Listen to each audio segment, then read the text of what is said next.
Hello everyone and welcome to a really nice game that was played last week, I believe, in chess.com's title Tuesday tournament between Vassily, Ivanchuk and Greg Shahade. Now, Chucky needs no introduction, but for those of you who don't know Greg, he's an international master from Philadelphia who has a lifelong goal to crush the Scandinavian defense, and he will often tweet about this. For example, here is one such tweet. There you have it. This is what Greg posted before his match with John Bartholomew in the EM Not a GM chess championship on chess.com. He says, "This is the guy who's going to crush the Scandi tomorrow," referring to the Scandinavian defense. Now, I'm not going to spoil anything for you if you haven't seen the match, but do check it out if you haven't. It was very interesting.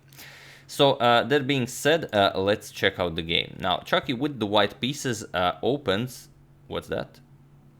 Opens with e4, and here we have an opening that we don't see all that often. We have e5 by Greg, knight f3, knight to c6, and d4. Chucky goes for the Scotch game.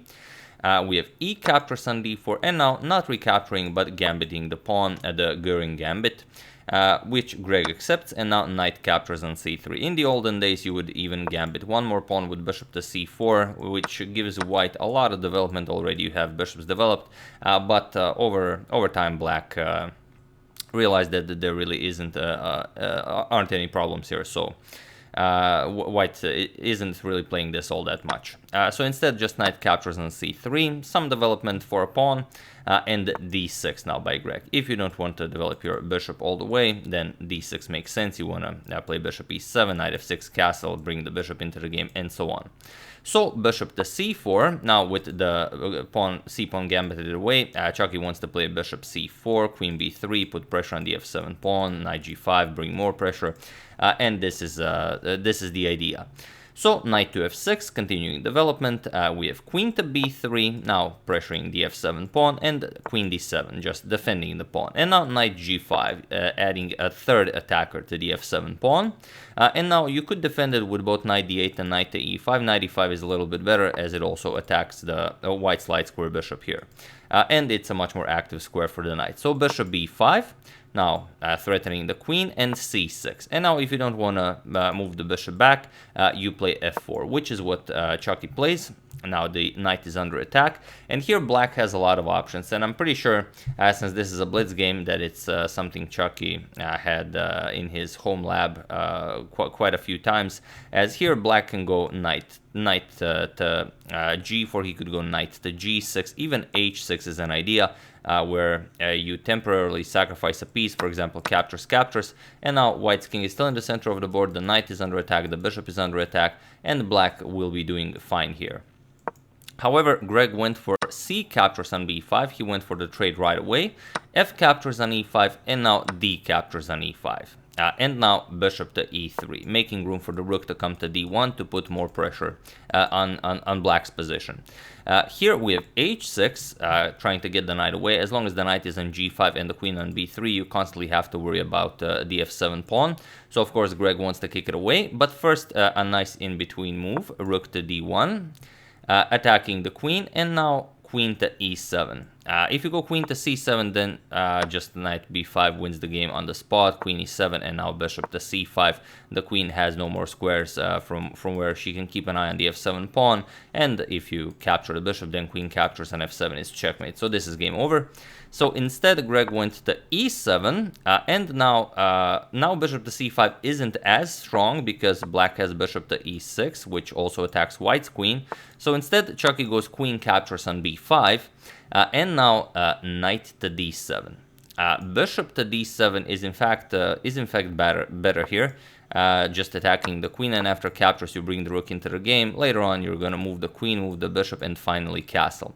However, Greg went for knight to d7, and this puts black in a pretty bad situation, as the d5 square is no longer guarded by the knight.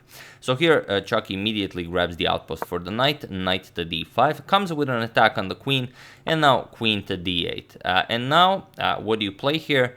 Well, you could move the knight, but there's no rush. So what would you play here? Even feel free to pause the video and try to find a winning idea for white while I give you a couple of seconds. So for those of you who were able to do it, congratulations on spotting that the knight on g5 can be given away. And for those of you who just want to enjoy the show, it's queen to c4. Now there is no defense against knight to c7 check, and black's position will just crumble. So h captures on g5, there is nothing better. So knight to c7 with check, king e7, and now comes Chucky played castles here, which makes sense. You castle and then you put pressure on the f7 pawn, but just because the position allows it, feel free to pause the video once again and try to find the forcing mate in 3 while I give you a couple of seconds. So for those of you who were able to do it, congratulations, as it's not an easy sequence to find. And for those of you who just want to enjoy the show, it's bishop captures on g5 with check.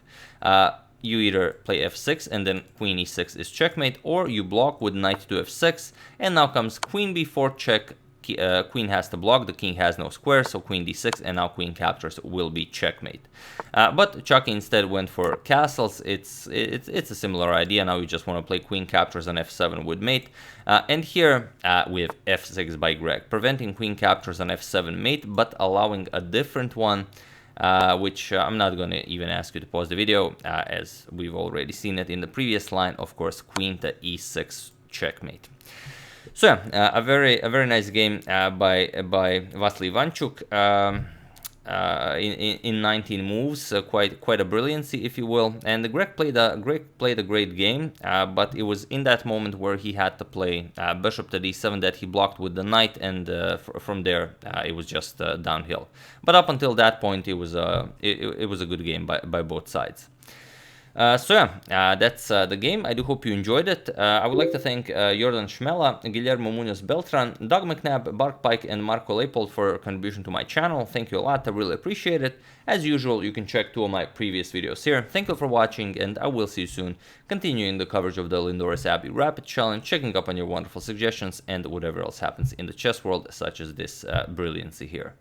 So yeah, thank you all. I will see you soon, and have an excellent rest of your weekend.